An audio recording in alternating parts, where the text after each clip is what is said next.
What's going on, Packers fans? Welcome in to our Day 5 Packers training camp recap. I'm your host, Andy Herman. You can follow me on Twitter at Andy Herman NFL, and of course, the podcast at Pack-A-Day Podcast. Thank you for being flexible on the time today. I know we've been doing 2 p.m. normally. We'll be obviously 3 p.m. today, 3 p.m. tomorrow again. So adjust your calendars accordingly. Appreciate, again, you guys doing that today. Per usual, we'll be going over all the key takeaways from Day 5 of Packers training camp. And then after that, for the next or the 30 to 40 minutes after that, we'll get to all of your questions that I can over the course of the next hour or so. But let's jump in right away with everything that happened and all the sort of noteworthy plays from Day 5 of Packers training camp. Let's start with some injury updates first. The first one I just saw, we saw it at practice. I saw it happen in front of me, and there was a pretty bad limp. But Matt Schneidman from the locker room just tweeted out that Luke Lachey was in a boot and on a scooter in the locker room. So he definitely had an injury and was limping pretty bad at practice. That tight end room, talk about just being snake bit so far. Obviously, Kraft is coming off the ACL injury and is not anywhere near close to doing team activities yet. Luke Musgrave is out for potentially the foreseeable future. It sounds like it's not going to be anything short-term for Matt LaFleur. RJ Maryland today was out of practice. And then Luke Lachey now dropped out of practice as well. It has been a really difficult time for them trying to get and keep tight ends. I'm not even to mention that John Fitzpatrick would probably be on this team if he wasn't hurt. His catastrophic injury, forced it so that he's not on any team right now because, he's still recovering from his injury and was set to be a free agent. So that tight end room as a total has just been really, really snake bit. Tucker Kraft continues to make good progress. So, that's more important than anything else. They've still got Josh Whyle out there. But right now, if you're looking at just healthy tight ends, and by the way, keep an eye out for them to make a transaction at tight end. It is Josh Whyle, Messiah Swinson, Drake Dabney, and Thomas Yasmin, the guy that they just brought in as their international pathway program.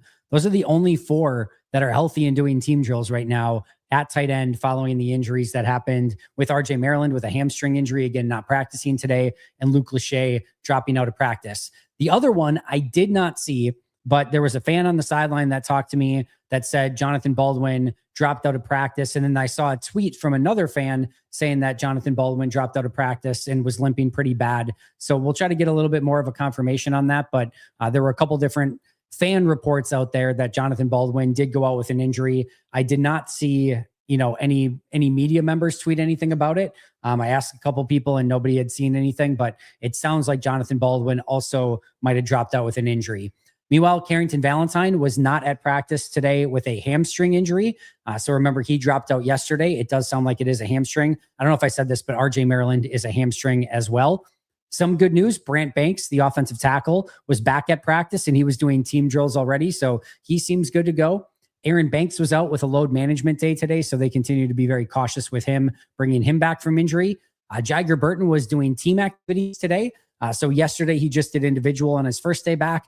He has been doing now team activities today. He was with the second team offensive line, which is a little bit noteworthy in the fact that Jacob Monk was ahead of him. So Jacob Monk was the starter at guard. If you remember when Burton was getting first team reps at OTAs and minicamp, Monk was also out at that point as well. So now we see both Monk and Burton active. And at least on this day, Monk was ahead with the 1s. Burton was behind with the 2s. We'll see if that changes up, if there's any sort of rotation there. But as of the first day of team drills for Jiger Burton, he was with the second team offensive line. And then one other note, I don't think this has been talked about anywhere, but I have not seen Damani Jackson do any team drills through 5 days yet.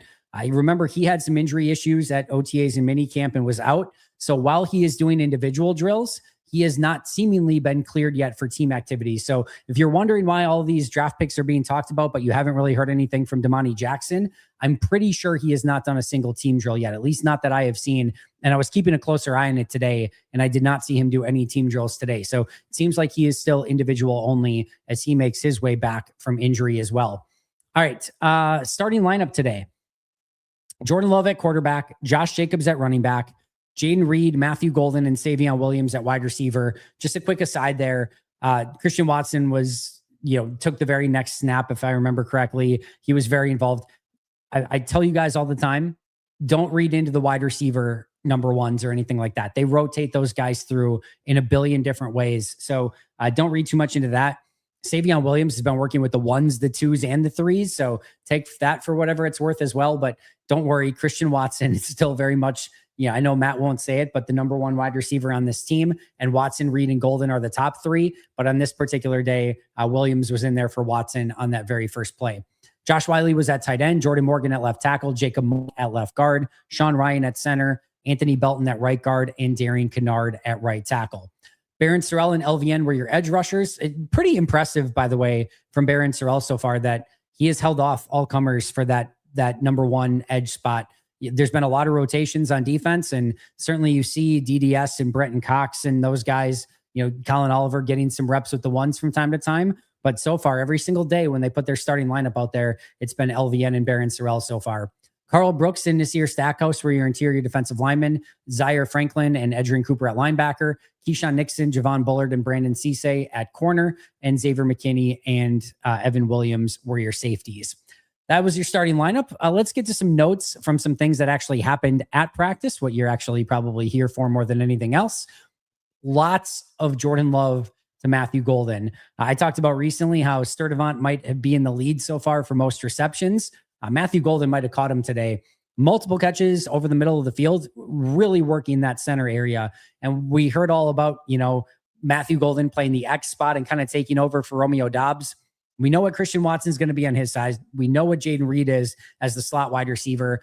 You do kind of need one of those wide receivers to do some of the dirty work over the middle. And today that was Matthew Golden. He was doing a lot of it, and he was having a lot of success doing it as well. I want to say Golden caught at least 5, maybe 6 or 7 passes today. He was all over the place, catching anything coming his way. So yeah, really, really nice day for Golden, and Love and Golden seemed to be in lockstep all throughout the course of practice.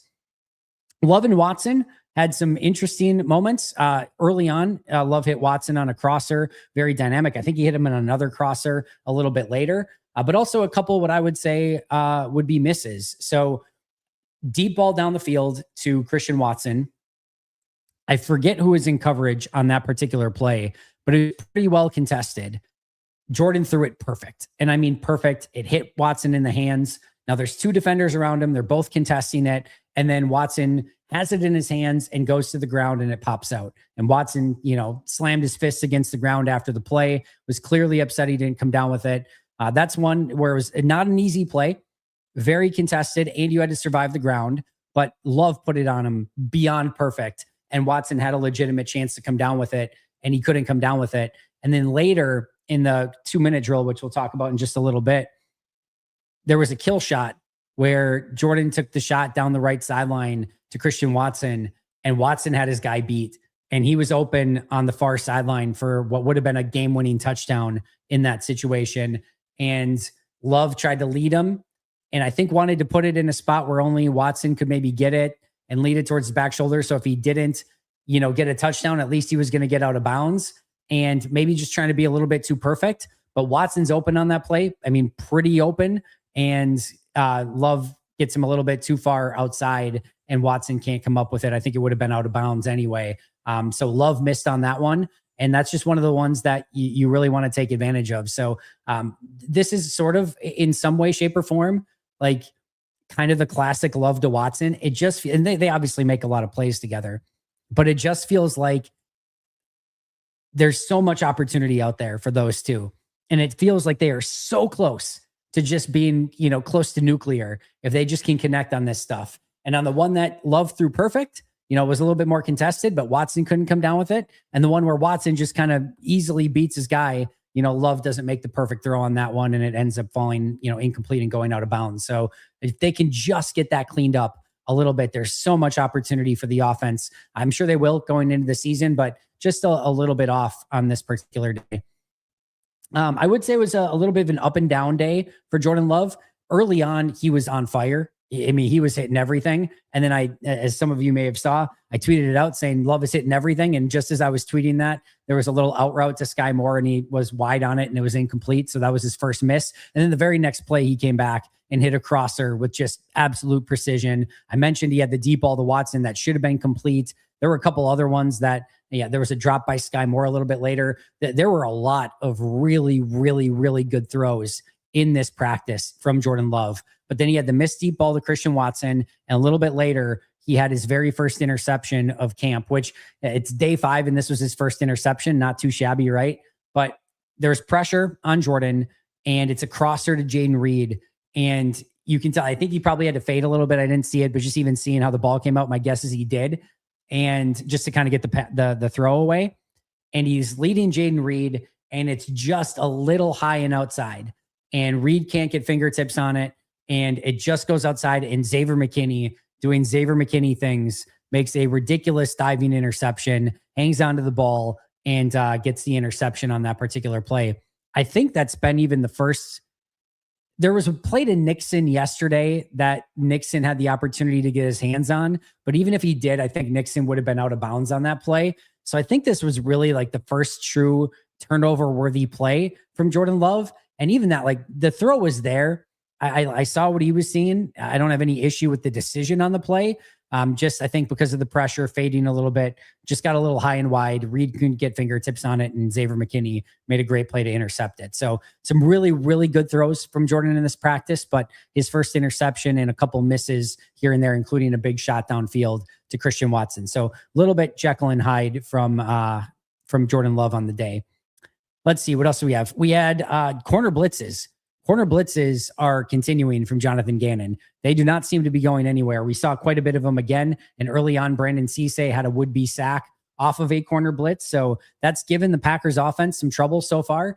They've given them a lot of different exotic looks, whether it was the day where they were doing a bunch of double A gap stuff. And now the last couple of days, they've been doing a lot of exotic corner blitzes, and they've been very effective so far. So Packers offense has to figure that out a little bit, but the defense has certainly been throwing some different things at the offense and confusing them thus far through the first 5 days of practice. Tyrod Taylor. Tyrod Taylor had a very, very nice day today. Beautiful throw to Bo Melton down the right sideline. I mean, just picture perfect, gorgeous. There's probably about a 35-yard-ish play where Melton's on the right sideline. It was good coverage by Jalen Simpson, and Taylor right in front of where we were standing lofted it right to Bo Melton where only Melton could get it.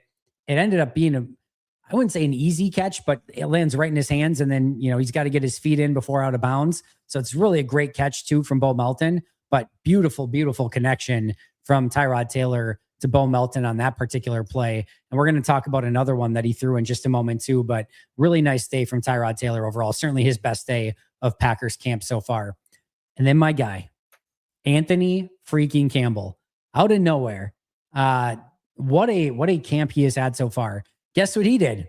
He batted down another pass. This is like his 5th batted down pass of training camp so far. He's an absolute machine. And then the most impressive play. So this is a 6'6", like 310-pound dude. This is a big freaking dude.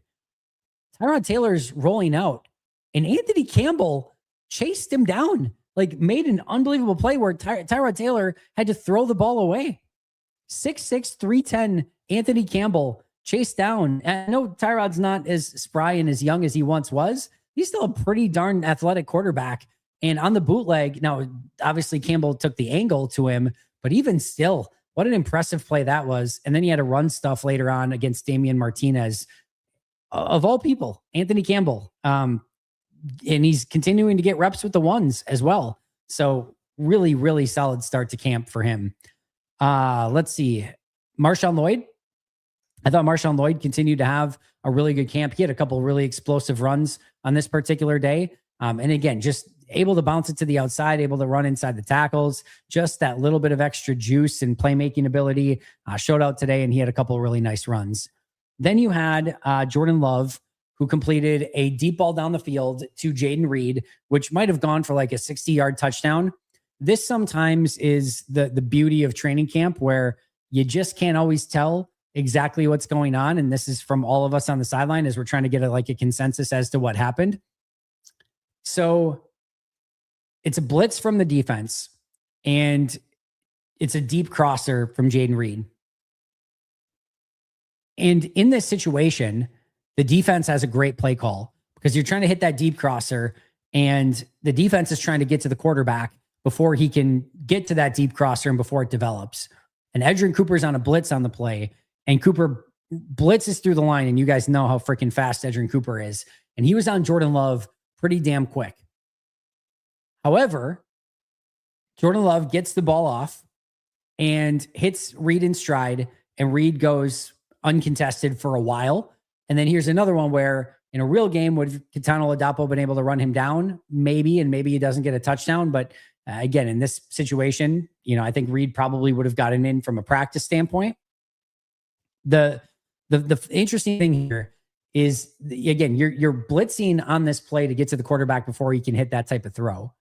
And I think Cooper at least would have contested it. If I had to guess, I think this is one in a game where you're trying to hit this throw to Reed. Reed eventually gets open and he ends up wide open on the play because of, the time that he had to throw in air quotes. I think Cooper would have disrupted it. I don't think he would have quite gotten there for the sack, but Jordan Love would have had to make a business decision. Meaning if he was going to step into this throw and get it to Jaden Reed, he was going to have Edgerrin Cooper trying to put a hole through his chest with his, he would have hit him pretty freaking hard in an actual game. So that's one of those, what Ben Fennell always calls job description throws of, you've got to have the boldness to know that, hey, I can hit this big throw to Jaden Reed, but I'm going to have to take a huge hit if I'm going to do so. Otherwise, he may have tried the back foot thing and maybe he gets it there. Maybe he doesn't. I don't know. But that would have had to have been a decision from Jordan. In a practice, it looks great. And the crowd's going nuts and it's a huge play from Love to Reed. In a game, I would have been very, very interested to know what would have happened if Cooper would have got there and caused the sack or the incompletion, or if Love would have been able to step into it, still take the hit and still deliver a huge throw to Jaden Reed for a touchdown. But a little bit of a win from the defense, getting Edgerrin Cooper there quick, a little bit of win for the offense and getting that ball to Jaden Reed. But again, it's not like Reed beat anybody on the play. It's basically a race. When you're going to blitz in that situation, it's basically a race. Can we get our guy there before the quarterback can get that throw to the deep developing player? And it's just impossible for us to tell because there's not an actual hit or a play where the defender can make because the quarterback's wearing a red jersey as to whether or not he actually would have been able to make the play or not. So choose your own adventure to what you want to believe on that one. Thought Deni Dennis Sutton, with the pads coming on, had another really nice practice, both rushing from the interior and from the outside. He had a couple really nice plays, including a kind of combined, what I would say was a combined sack with Chris McClellan. I just really like this rookie class so far. Brandon Cisse, Chris McClellan, Deni Dennis Sutton. Jagger Burton got back with team today. I thought he looked pretty good. So some good stuff from this rookie class, save for, again, Damani Jackson hasn't done team, and we'll talk about that other rookie in just a moment. You then had what was the play of the day. You're in the 2-minute drill at the end, and there's like 50 seconds left. You're on your own 30-yard line. You're down by 2. It was tough to tell if they had a timeout or not. I think they had one timeout. And the number 2s are on offense. And on the very first play, Tyrod Taylor takes a sack. And on the second play, Tyrod Taylor takes a sack. And on the third play, you had a false start from the offense. And you're down to like 20 or maybe like 30 some seconds left with no timeouts. It's third and like forever. And you're down by 2 deep on your own side of the field. And Tyrod Taylor gets time. And Will Shepherd runs a deep route and gets behind the deepest of the deep in Mark Perry. Rough rep for Mark Perry because that's the one thing he cannot allow in that situation. And Shepherd gets behind him and Taylor launches one for what was probably about a 60-yard completion down the field to Will Shepherd to get the offense into field goal range. And eventually Trace Mack came in and hit a 30-some yarder for the game-winning field goal for the offense to win that particular drive. So a huge throw from Tyrod Taylor and a beautiful throw from Taylor to Will Shepherd. Will Shepherd had actually dropped out of practice a little bit earlier and then went back in and made that huge play towards the end. So very nice play for Will Shepherd and a gorgeous throw from Tyrod Taylor, who again, I thought had his best day as a Green Bay Packer so far.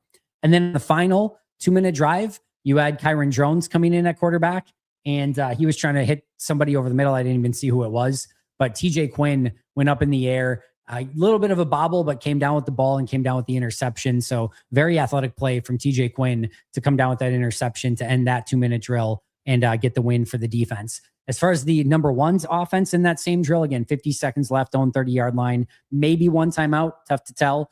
1st and 10, down by 2. The offense got down to the other side of the field. That's where that miss to Watson was for the touchdown and that opportunity to kind of go for the kill. And then Trace Mack had a 52-yarder for the win, which we'll talk about in just a moment. And that does bring us to Trace Mack in his particular day. So if you remember yesterday, in his very first day of live kicking, he went 3 for 5. And on his very first kick of the day today, 33-yarder extra point. All right, let's get him some comfortability and let's get him an easy kick.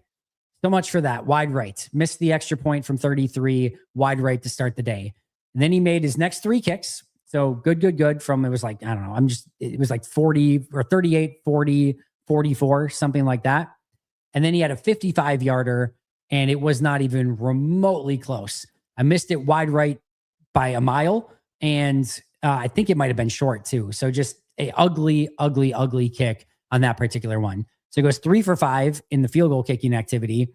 And then with the ones where Jordan Love brought the offense down and got them into a field goal range for a 52-yard field goal to win the game. Remember, they were down by 2 with 50 seconds left, gets the offense in range for a 52-yard field goal. And Smack had plenty of distance and happened to hit it off the left upright. And so that one was no good. He then had the 33-yarder for the second team offense that he made to win that, session. And then even though the number 3s had the interception, they gave him what was a 51-yard field goal, which was they were simulating as for the win in that situation. And he did make that 51-yard field goal. So he missed from 33 wide right. He missed from 55, not even close to the right. And then he missed from 52 off the left upright. So 5 for 8 on the day for Trace Mack. He is now 8 for 13. He has made 8. He has missed 5 for a 61.5% field goal percentage through his first 2 days of training camp. If you remember, OTAs and minicamp, he had a lot of struggles as well. It is early. It's very early.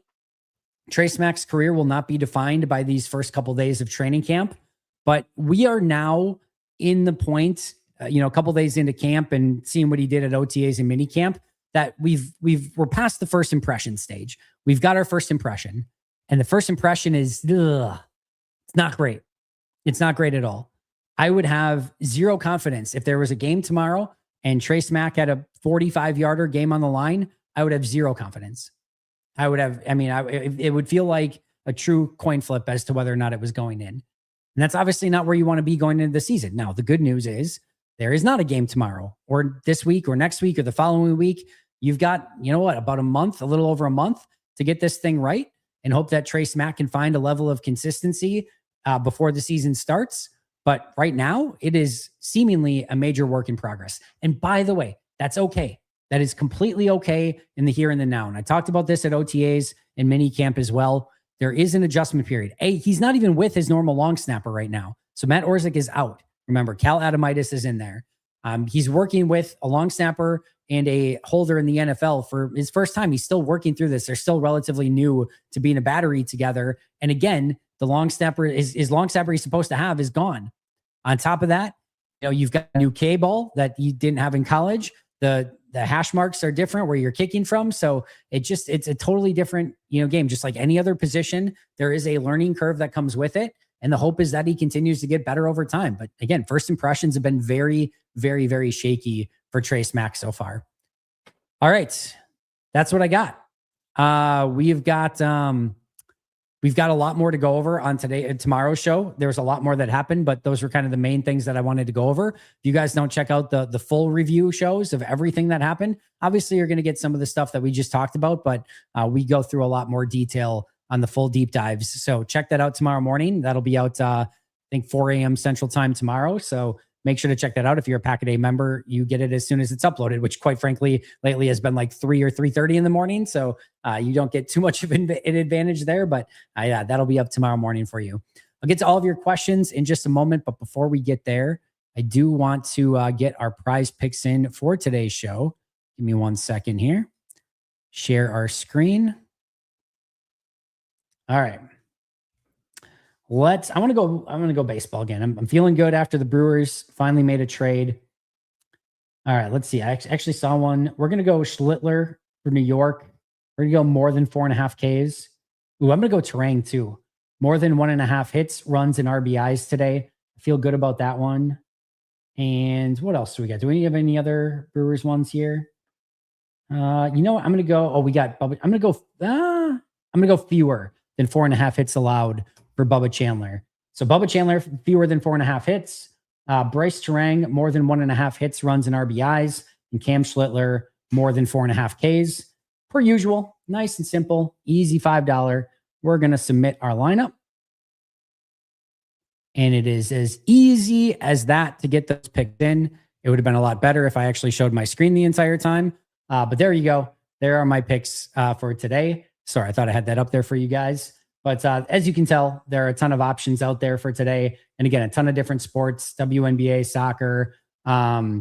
We've got, is that Call of Duty? I guess, no, that can't be. Is that Call of Duty? I don't even know. But cricket, we've got NFL, Big Three, NBA season, NHL season, college football season. A lot of different options out there for you. So check out Prize Picks. The cool thing, use that code HMA. You can get $150 if you win your first $5 lineup. Again, $150 if you win your first $5 lineup by using that code HMA. Terms and conditions apply. See Prize Picks for details. Download the app. They're available in Wisconsin as well as a bunch of other states nationwide. So make sure to check that out as soon as you have a chance. And again, you can get all those options out there as well. And make sure to give me a follow while you're out there at Andy Herman NFL. A huge shout out to Prize Picks for presenting and sponsoring today's show. All right, with that, let's get to all of your incredible questions. Should have a little bit over 30 minutes here if you guys have enough questions for me. Let me just make this a little bit bigger. All right. As Anthony Belton played right guard the majority of the snaps so far, it'll be interesting to see how the year two leap looks when pads get on. I love the pack. Well, good news, Logan. Pads were on today. I thought Belton looked good today. Had one sort of twist or stunt that he picked up and did a really nice job on. I thought there were a couple of run plays as well where he was heavily involved in a positive way. And then, yes, as far as I have seen, every single snap he has taken has been at right guard so far. In fact, we have not seen at least with the starters or like the main players, much moving around. Sean Ryan's been at center. Jordan Morgan's been at left tackle. Anthony Belton's been at right guard. Jacob Monk has been at left guard. And Darian Kennard's been at right tackle. So those five in particular, I have not seen any movement with, at least when it comes to playing with the ones. So yeah, Belton, all snaps at right guard as far as I've seen. All right, Alex. Andy, what rookies, if any, made noise today with pads on, and what are your concerns thus far? I hope kicking improves, but it just hasn't. Thank you. Yeah, again, I thought Cisse had a nice day. I thought McClellan had that pressure. DDS had multiple plays throughout the course of the day. I just continue to be impressed. I thought Burton, when I watched him for a couple plays, he actually had a really nice, it was a rookie on rookie crime. He had a nice pass protection snap against denied Dennis Sutton on that particular play that I watched. So no, I think the rookies are off to a really, really good start. Trace Mack, maybe notwithstanding. And yes, I do think, the kicking is going to have to improve. They're going to have to find a way one way or the other, whether it's through Trace Mack or eventually somebody else. If it gets to that point, they can't have kicking be a major issue going into this season. Again, I don't know how they fix it. I don't know how they get it there. They might have to show some patience with Trace Mack, but right now it's very, very, very much a work in progress.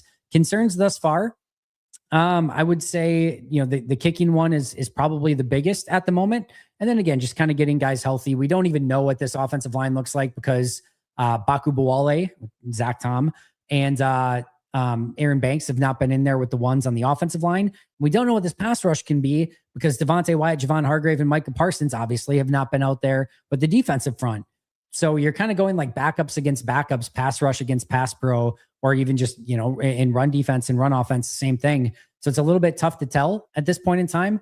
And even just in general, right? You don't have Tucker Kraft still. You don't have Zach Baku Buwale. You don't have Aaron Banks out there. So you're missing some key pieces on offense. And on defense, again, no Micah, no Devontae Wyatt, no Javon Hargrave. Like that's going to disrupt some of the defense as well. Carrington Valentine's been out the last couple days. So you're not working with a full deck on either side. And even on special teams, you're not working with your normal long snapper. So there's just, you want to get those guys out there and working with as many of your starters as you possibly can. But overall, I think everything is within a normal, kind of what you would expect through 5 days of practice. Offense wins some, defense wins some. There's been some exciting plays on both sides. Neither team seems to be making many catastrophic errors. So yeah, I think it's off to a good start, but a long way to go to get ultimately to where they want to go. Tremont Nick, that's a heck of a secondary. Yeah, Woodson too, obviously. So yeah, my favorite, three of my favorite players for sure. Fishy Things, thank you so much. Appreciate you, my friend. Young Pack, thank you for the super chat. I know it's the first day in pads, but with the hype behind LVN's name in the first 4 days, I didn't love to not hear his name at all today. Thoughts? No, he made a couple plays today. He had a good pass rush. I forget. Was that the one against Morgan? No, it was against Belton. It was against Belton. I thought Morgan did a good job with him on one particular snap. But no, I thought LVN had a couple plays in this practice. But yeah, it's one of those things too, right? As we've talked about, there's a lot going on, and there's only so many reps that the ones get throughout practice. It's an hour and a half practice. There's a lot of special teams drills and a lot of individual work. And then you get to team drills, and those team drills are the ones, the twos, and the threes. So, you have to split reps throughout the course of the day. I don't even know how many reps LVN got, much less, I couldn't tell you how many of those he won, but I wouldn't worry too much. LVN's been off to a great start, and I certainly didn't see anything concerning today from LVN. I'll put it that way. All right, let's go back to the beginning here. We'll get to some of your questions that are not super chats. Have they quit doing one-on-ones? We used to get those. Matt LaFleur answered that today. They are going to do those. I think he said starting tomorrow, they might have some time to do some one-on-ones. So keep an eye out for that tomorrow if they can figure out the time to do it. Just with the condensed practices so far, they haven't had a time to fit it in. He also said he hasn't wanted to do it until the pads came on. So no one-on-ones as of yet. Also, to add to my AD to Tuck comparison from yesterday, I meant he's going for 2K and winning MVP. All right, let's see it. Yeah, I feel you, Caleb Cookster, about the kicker PTSD. It's a real thing, and it's tough to get over. I'll put it that way. Do you see the Sweat rumors are picking up again? I don't really get why we would trade for him because we have LVN, DDS, Sorrell, and Oliver. I feel like we have enough at that position. So here's the situation, Harry. We as Packers fans, we will overrate players until the season starts. And just in general, I'm not talking everybody, but a lot of times the fan base will overrate players until the season starts. And then the season starts and a couple things go wrong and everyone wants everyone cut and traded. We're all, get rid of this guy, get rid of this guy. There's not been an edge rusher yet.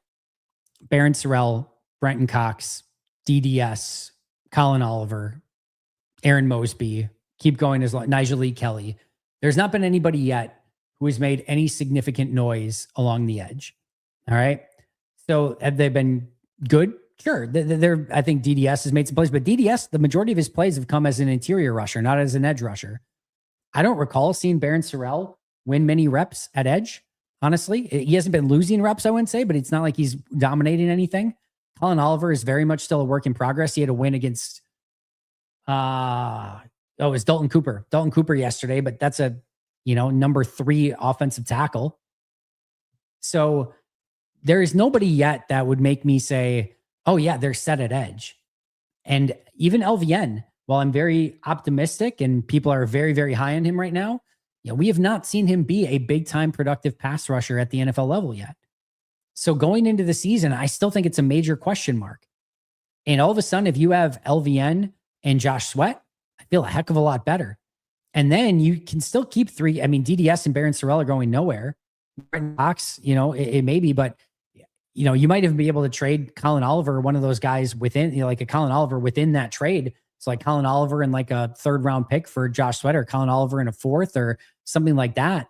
That gets Arizona a current edge rusher and, gets them a draft pick as well. And you get the better player right now. I could see something like that working.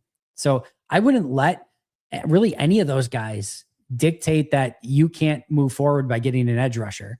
Now, I'm also willing to give Oliver and DDS and Barron Sorrell and those guys the opportunity through the next 3 weeks to prove themselves. And if you get through training camp in the preseason and DDS and Oliver and Sorrell and Brenton Cox are looking great and you feel very comfortable going into the year, perfect, go for it. My gut tells me this is not something that's going to happen before the start of the year. My gut tells me this would be something that towards the trade deadline might be something that perks up a little bit more. And I don't know that for sure. Maybe something happens before then, but I'm just not counting any chickens yet when it comes to the young edge rushers. I need to see a whole heck of a lot more before I'm ready to say, yep, edge is good. We're no worries there. I think we're a long way to go before we have that feeling of just everything's good. So certainly some young players with a lot of upside, but you need to see that upside come out a little bit more before I'm willing to say, yep, everything's good to go. 3 p.m. today, no hate. Again, thanks for being flexible. 3 p.m. tomorrow as well. I think here's the thing, Matthew. if you are counting on LVN to be your 2, I think you can feel pretty good about that going into the season. If you're asking him to be the 1, I think that's still very much a big question mark. And so that's another aspect of this. I feel, again, a lot better about LVN and Josh Sweat than I do about LVN and a bunch of players who we just don't know, what they're ultimately going to become at this point. So it's a little different connotation there too. Happy Monday, Alex. Thanks for being here. I know it's early and we have to be patient, but I'm already stressing about Smack. At this point, I'm convinced we could have prime Devin Hester and Vinatieri and our special teams would suck. Who knows? It's cursed. I don't know if Danhausen did something. I saw him the other day and I should have asked him to uncurse the special teams. That's on me, but it's a trip in Green Bay when it comes to special teams. You just never know what's going to happen. And usually nothing good does happen. Also, I know a lot. Easy for me to say. Also, I know last week, a lot of people asked about our offensive line trying long snapping. I was my team's starting center from 6th grade through high school, but was our 3rd string long snapper, could never get it down. It's hard. Yeah, it is a very specific skill. It is not something that equates just because you snap a football under center or in shotgun that you can do it the same way. It is an entirely different skill set. So I'm right there with you, Alex. I'll be positive now. Sounds like Love is slinging it out there based on Twitter. Really hope Matt LaFleur is talking about tempo and getting Love to cook more carries over into the season. Appreciate your work. Alex, appreciate that. And yes, I feel the same way. Hopefully that tempo and just letting Love kind of air it out a little bit more and just, giving him a few more opportunities. Hopefully that does carry into the season. Jay, did I miss your super chat or it just didn't show up? I don't know why it didn't show up, but here it is. I'm pretty concerned about QB2. I've only heard negative feedback on Tyrod Taylor's field play, and the other 2 are not great. Hope 10 doesn't miss any time at all. Thoughts? Well, I definitely hope 10 doesn't miss any time at all. We're in 1,000,000% agreement there. I thought Tyrod, though, had a really, really nice day today. So hopefully that's a sign of things to come. Remember, too, he's learning a new offense, and he's still getting ingrained with these wide receivers. And the other thing I've talked about, too, with Tyrod Taylor, all right, in an ideal world, Jagger Burton and Darian Kennard and Jacob Monk are all working with the number 2 offensive line, but they're not because they have to most of them had to work with the ones, and Burton's been out hurt. He did get some time there today. In a normal world, Luke Musgrave would be running with the 2s at tight end. Not only is Luke Musgrave not working with the 2s, but Josh Wiley's not working with the 2s because Josh Wiley has to move up to the 1s. And now you've got also RJ Maryland out, and now Luke Lachey is out. So you're working with Messiah Swinson at tight end. You're working with a lot of backups on the offensive line.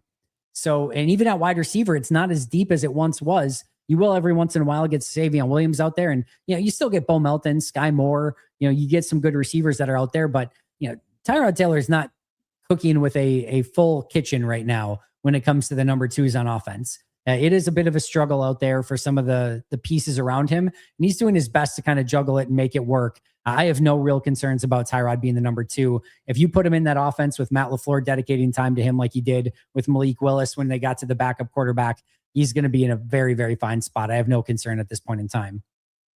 No update yet on Hargrave. At the beginning of camp, it felt like Hargrave was at least a couple weeks away. So I would say probably at least another week for Hargrave at minimum. Wyatt is back practicing, but he's just doing individual. So it sounds like he's probably a week or 2 away from doing team activities. And yeah, we talked about Lachey being hurt. Who would you say is ahead in the wide receiver 4 battle? I know we probably all want it to be Savion, but I'm guessing it's going to be Bo. And I would say probably still Savion at this point in time, but I also think it's very much up for grabs. Bo Melton, Savion Williams, Sky Moore, and even maybe Sturdivant and Nay are getting their name in that conversation as well. So long way to go. But if I were guessing today, I still would guess that Savion Williams gets the number 4 spot. Thank you for the kind words, Will. Appreciate you. I will see what I can do to have another meet and greet at some point in time. Nothing on the docket or on the table right now. With the tight end position seemingly being cursed by Danhausen, and we talked about special teams, what do you think of some of the Jets? I know Gross back of the roster tight ends who might be cap casualties. Who do they got here? Let me take a look. All right, so they got Mason Taylor, Kenyon Sadiq up front, Jeremy Ruckert as a former 3rd-round pick, Jelani Woods. Yeah, I mean, they've only got 5 guys. They probably keep, they're going to keep their top 3. Jelani Woods would be their number 4. Woods has been available quite a bit, and Green Bay's never really seemingly had any interest. And I don't know anything about Chase Curtis, their number 5 tight end, who is the UDFA out of TCU, apparently. So, yeah, I don't know, but Mason Taylor, Kenyon Sadiq, and Jeremy Ruckert, I don't think are going anywhere. And Jelani Woods, they have not had interest in. So Andrew Beck, their H-back fullback tight end, was in Green Bay before, and Green Bay got rid of him right away. So I would probably say not much of a fit there. Biggest story today and most noteworthy player. I thought Tyrod Taylor was quite possibly the player of the day. And biggest play of the day was Tyrod Taylor to Will Shepherd in that final 2-minute drill. Thought Jordan Morgan looked good. Thought he looked good. No issues. I tried to pay a little bit closer attention to the trenches today, and I thought DDS looked good on the defensive side. McClellan had a couple plays. LVN had a play. Then I thought Burton, Belton, Morgan, I thought those guys stood out as well when I was watching some of their offensive plays. Yeah, Anthony Campbell, the hype is real. The hype is real. Colin, thanks for being here. Matthew, thanks for being here. We went over the Campbell update. Big time day today. Chasing down Tyrod Taylor, batted down pass, run stuff. He's all over the place, getting reps with the 1s, the 2s, the 3s. A lot of Anthony Campbell going on. Even though you have had a limited exposure to Jonathan Gannon's defensive philosophy, can you make any comparisons and contrast to Jeff Hafley's philosophy? I wouldn't say quite yet. When you're at practice and when you're trying to do what I'm doing, you have to make choices and concessions as to what you're going to watch. Okay. My guess is that the majority of you want me to catch as much as I possibly can, right?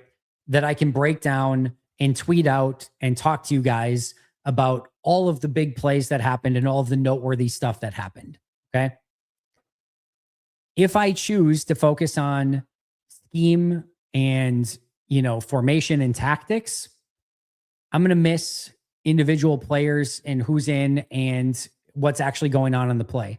Because I'm watching then, like, how are the players reacting and what they're actually doing on a play. Like, I'm trying to then figure out, all right, what defense are they in? And I'm just focused on that.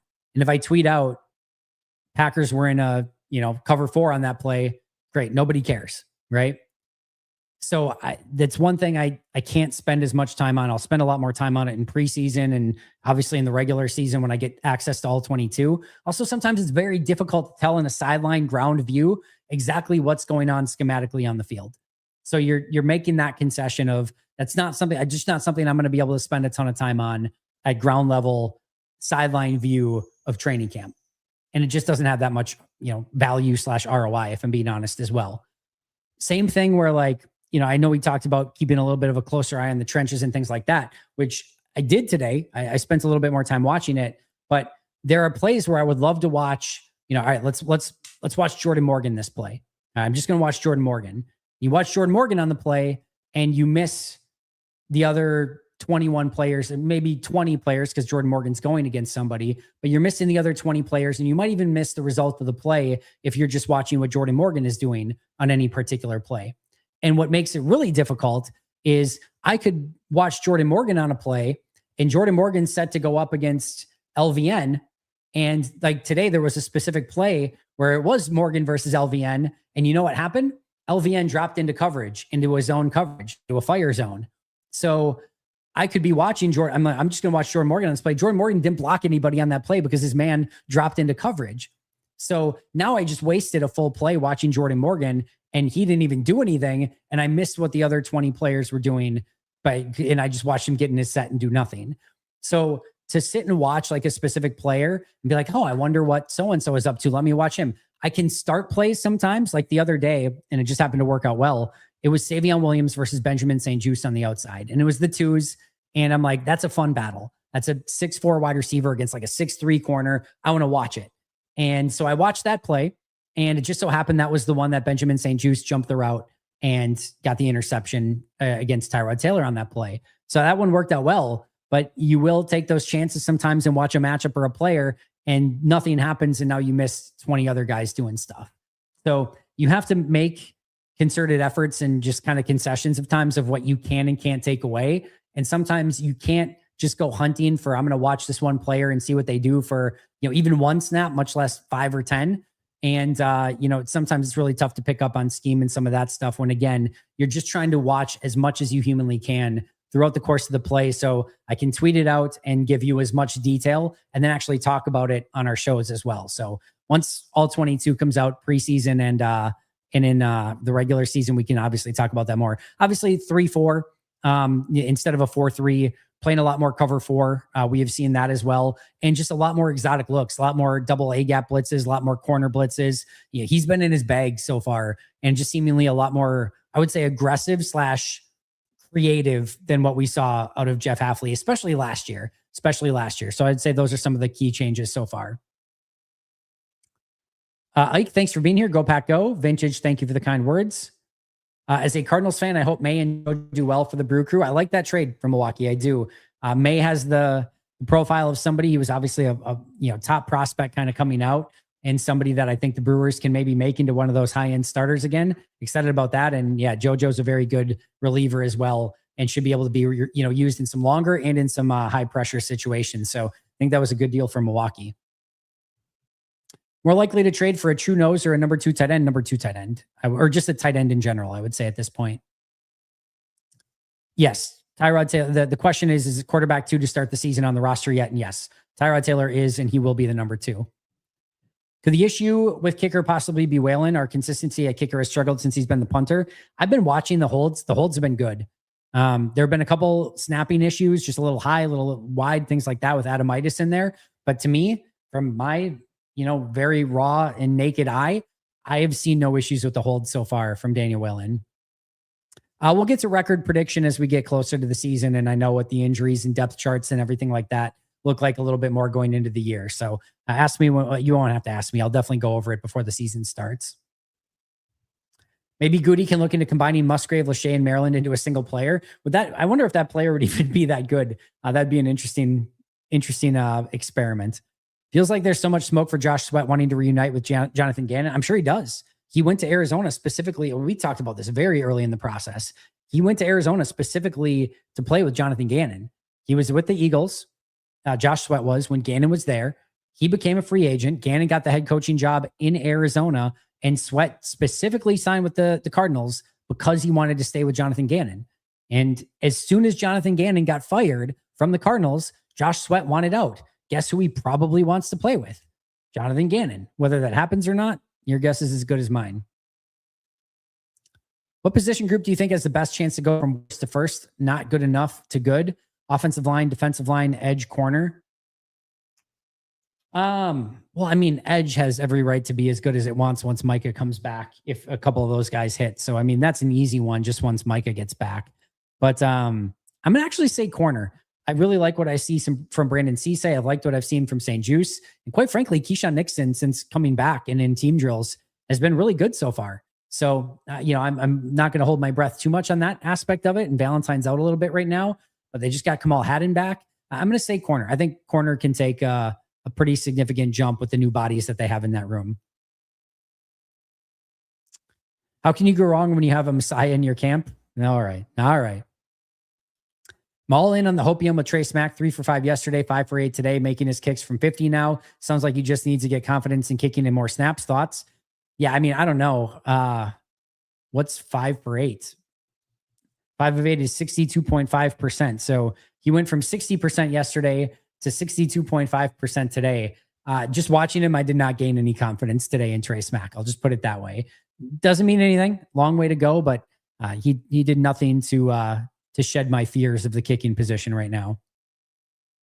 Does always feel like injuries tend to hit one position hard. It definitely does feel that way.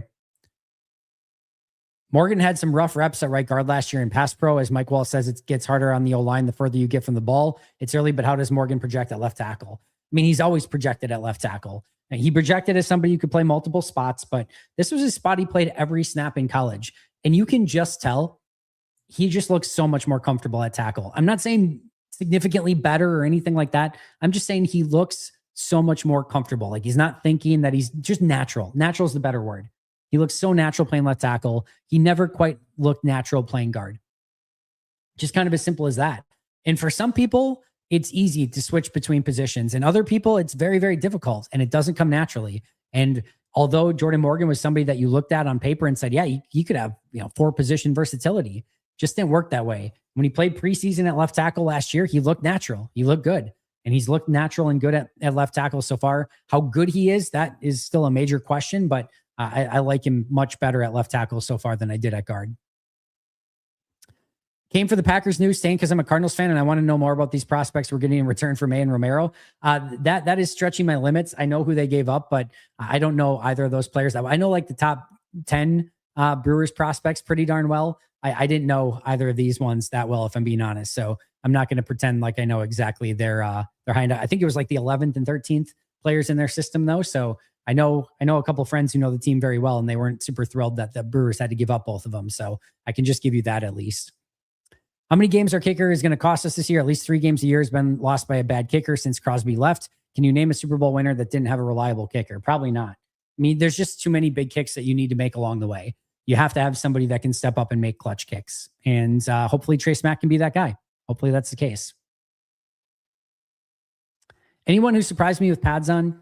Not really. It's day one. And again, you're trying to watch 80 guys out there. So nobody in particular that I'm like, oh my God, they look so much better with pads on. At least nothing off the top of my head. I just thought some of the guys that you were hoping were going to continue to have success, like Chris McClellan and denied Dennis Sutton, I thought pads came on and looked the same as they did without pads, meaning in a good way. So I think that's a good sign. Yeah, I mean, the tight ends have looked hurt, JP Stacks. Wiley's been fine. Nothing flashy or sexy, but nothing bad either. He's just fine. And then everyone else just doesn't look like an NFL tight end, if I'm being honest. Not trying to be harsh, but to me, if you have Musgrave, Wiley, and Kraft, you're in a good spot. Even if you have Kraft, Wiley, and Lachey is like your third going into the year, we'll see what his injury issue is. I think you're fine. But in an ideal world, you have Musgrave, Wiley, and Kraft, and you feel good about things. But after that, it definitely feels like there's a pretty big fall off. I'm leaning towards keeping Campbell and Stackhouse and cutting Brinson. Okay. I don't know what that's based off of. I mean, obviously Campbell's been really good so far, but I think Brinson still has a lot of upside, and I don't know. I still have yet to see Stackhouse do anything noteworthy, but all right. Talked about Morgan. I've seen enough. Campbell needs to be on the roster somehow, some way. This is another one. I would pump the brakes, and you guys know I think I was the biggest Anthony Campbell guy going into training camp, or at least talked about him and how I liked his tape when we watched him ahead of time. And I'm certainly probably the biggest Anthony Campbell guy now, but these are the ones where it's so easy to get caught up in the waves of training camp, and you're just going with the current. Like Anthony Campbell has a long ways to go. He's probably still, if you're projecting a practice squad guy, but he's had a great first week of training camp. The proof is whether he can stay consistent now. And listen, he has through 5 days so far. He has stayed remarkably consistent, arguably the most consistent defensive lineman so far. But there's still a long ways to go before he is, firmly in that 53 spot. He's certainly in the conversation. He's already worked his way in the conversation, but there's going to be a lot of competition, and that competition is going to get a lot harder once Wyatt and Hargrave get back too. So Hargrave, Wyatt, not going anywhere. Chris McClellan's not going anywhere. After that, the competition gets a little bit more interesting, but as much as I like Campbell, he still is going to have to battle his ass off even to get, in that consistent conversation for the 53. I would still be willing to bet practice squad at this point in time. All right, a few more questions and I do have to get out of here. I understand that injuries will always happen, but if they can stick to the rotational players and not lock in starters, we'd appreciate it. Sorry, rotational guys. Yeah, I talk about every single year how the injury, machine is just a big roulette wheel. You're going to have about 2 or 3 injuries every game that come out of it. And you're going to have injuries that happen at practice every day. So you've got this big roulette wheel of names, and you're just spinning the wheel. And the first wheel is all the names that are, playing in the game. And then the second wheel is the length of the injury. And you spin the first wheel and you get a name. And then you spin the second wheel and you get the length of the injury. And, today the wheel fell on Luke Lachey and Jonathan Baldwin and RJ, RJ Maryland. So those are the 3 on the wheel. And, it's not Mike, it's not Jordan Love. It's not, so whatever. And then, you spun the wheel on each, and seems like Lachey got the short end of the wheel today, where he's on a scooter with a boot. That doesn't sound great. And Maryland got a hamstring injury, and we'll see what Jonathan Baldwin ends up being. So, every day in the NFL season is just spinning the roulette wheel and hoping like heck that the big names don't come up on the roulette wheel, and anybody that comes up, you're hoping for the short-term injuries and not the long-term ones. And right now, I always look at where are we at for the actual season injuries? And right now, for injuries that we know are probably going to go into the actual season, Micah Parsons from last year still. And again, that's a brutal roulette wheel on both. That is a biggest player on the team that you need, maybe outside of Jordan Love, and pretty much the worst injury that you could have, an ACL and a meniscus. Now, that was a double whammy on the roulette wheel, right? And the other one we know is probably going to be out to start the season is Jordan Riley, right? So, and then Luke Musgrave might be as well. So if you're looking at like week 1 right now, your injury report is probably Musgrave, Parsons, and Riley. And maybe Musgrave can get back before then. We have no idea really, but we know Parsons isn't. We know Riley's not going to. And then everyone else, we just have to kind of keep an eye on. And hopefully everyone else comes back. And hopefully everyone else is, there's no additional injuries that could linger into the season. And hopefully when they match up with the Vikings in week 1, it's just Micah and Jordan Riley are the only two. Is it probably going to be that? No, but it is a constant battle of just war of attrition and trying to stay as healthy as possible.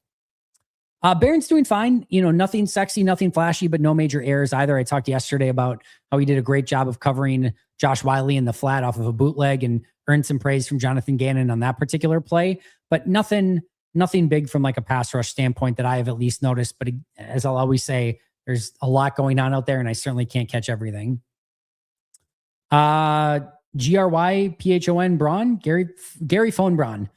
Thank you for the super chat twice. Has Sean Ryan continued to look comfortable at center? He has. I've been very, very pleased so far with what I've seen from Sean Ryan. No major issues, good pass pro, good run blocking. Hopefully that's something that continues going into the year, but he looks more comfortable this year at center, obviously getting to practice it than just getting thrown in there a year ago. Thanks for the 2. I'm not smart enough to know what jewels and sparkles are, even in the YouTube land. So somebody's gonna have to educate me at some point. Have we got any Cisse versus Golden reps? Yeah, we talked about one yesterday. I'm sure there's probably been more too, but specifically a crossing route yesterday where Golden was on a crosser, Jordan Love hit him. And those are ones that usually Matthew Golden just runs away from everyone. And Brandon Cisse was right there to get him down right away.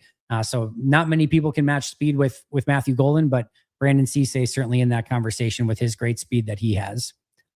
Daniel Whelan could probably kick some short field goals in an emergency situation, but no, that's not what you want him doing. Did I hear LaFleur correctly in his presser say they were calling plays for Golden last year when he wasn't on the field? Am I wrong to be utterly alarmed at this? Yes, you are wrong to be utterly alarmed at this. So what happens is you have your rotation set at wide receiver of how you generally want to do things, but then things happen in the game. And so your position coaches are the ones that are responsible for putting in the wide receivers or putting in the players at each position. All right. So LaFleur will give directives throughout the course of the week of how much he wants each player to play and what roles that he wants them in and things like that. But, there's obviously, especially at wide receiver, there's room for improvisation, interpretation, and, some leeway throughout the course of the game, depending on what's going on, what's going well, what's not working, and things like that. So that specific position coach, in the case of the wide receivers coach last year, who, by the way, is no longer with the team, but he's the one rotating in and out those wide receivers throughout the course of the game. So what can happen is Matt's not focused on that, right? Matt's focused on calling and dialing up the next play. And so what can happen is, all right, Matthew Golden's in at wide receiver, and he calls a play that he may think that is a perfect play call for Matthew Golden in that specific spot. And then what happens is Golden was set to be in for that drive, but maybe he just ran a dummy route down the field and got a little bit winded, or maybe he got something, the wind knocked out, who knows, right? So he comes out for one play, another receiver goes in, and, unbeknownst to Matt, who is down on his call sheet and signaling in the call to Jordan Love, he's not focused on all of the rotations that are going in on the field. He just can't be. There's not enough time for all of that. So he's getting the play call in, think he's got a great play held up for Matthew Golden, and then he looks out there at Matthew Golden's position, and now it's, Dontavian Wicks or Bo Melton, whoever it might be. And they can still execute that play, by the way. It's not like the receivers coach is like, all right, well, Matthew Golden's out, so, put in Anthony Belton. They're putting in guys in those spots. They have a backup at that spot. Bo Melton is able to do a lot of the stuff, just not at high of a level. as Matthew Golden and Jaden Reed. Like they've got guys that can go in and do that stuff. But you call up a play where you think you might have Matthew Golden in an advantageous spot, and then you realize, oh, it's actually Melton out there. And if you're Matt LaFleur, you're not thinking of like, oh my God, now we're screwed because Matthew Golden's out there. You're like, oh, well, I guess Bo Melton's going to get the opportunity at this one. And it's a totally fine and normal thing that happens in the course of a game. So no, that type of stuff happens all the time. And again, it's just there's a rotation that goes on that the position coaches are responsible for. You can't micromanage everything as a coach. There's just no possible way to do that. And when you're calling a play, it's X48. You're given everything through it, and you're telling what the X is going to do, the Y is going to do, the Z, etc. You're giving all the directions. You're not saying, all right, I want Matthew Golden to be running this route. That's not what you're saying. Now, if you might have time right before the play is done of like to radio over and be like, hey, make sure Matthew Golden's in on this play, or hey, we really need Watson in on this play. You might be able to radio that in. But again, a lot of times if you trust your wide receiver group, which I think Green Bay really did last year, I don't think Matt's even concerned if it's Melton or Watson or Wicks instead of Golden. You just run the play as is, and you're not losing any sleep over it. So I would not panic about that at all. Liverpool is winning it all, Royd, winning it all, the entire league, the Champions League, all of it. They're going to be unstoppable. I have no idea. All right, friends. Let's see. Matt LaFleur definitely would not be pissed if he called a play for Golden and Bo was out on the field. He loves Bo Melton, and we know that because they play him a decent amount, and he likes him as a deep ball threat too. So I don't think he would at all. All right, friends. That's going to do it for me. Thank you so much for joining me. I'll be back here tomorrow with a full recap of everything that happened at practice. And then, of course, 3 p.m. Central tomorrow as well for the live show. I'll see you guys there. Thank you to the 700 plus of you who are in chat today. I really appreciate you guys a ton. Thank you for the platform and the opportunity to do so. I'll talk to you all very, very soon. Have a safe and wonderful rest of your day. And until next time, and as always, go Pack Go.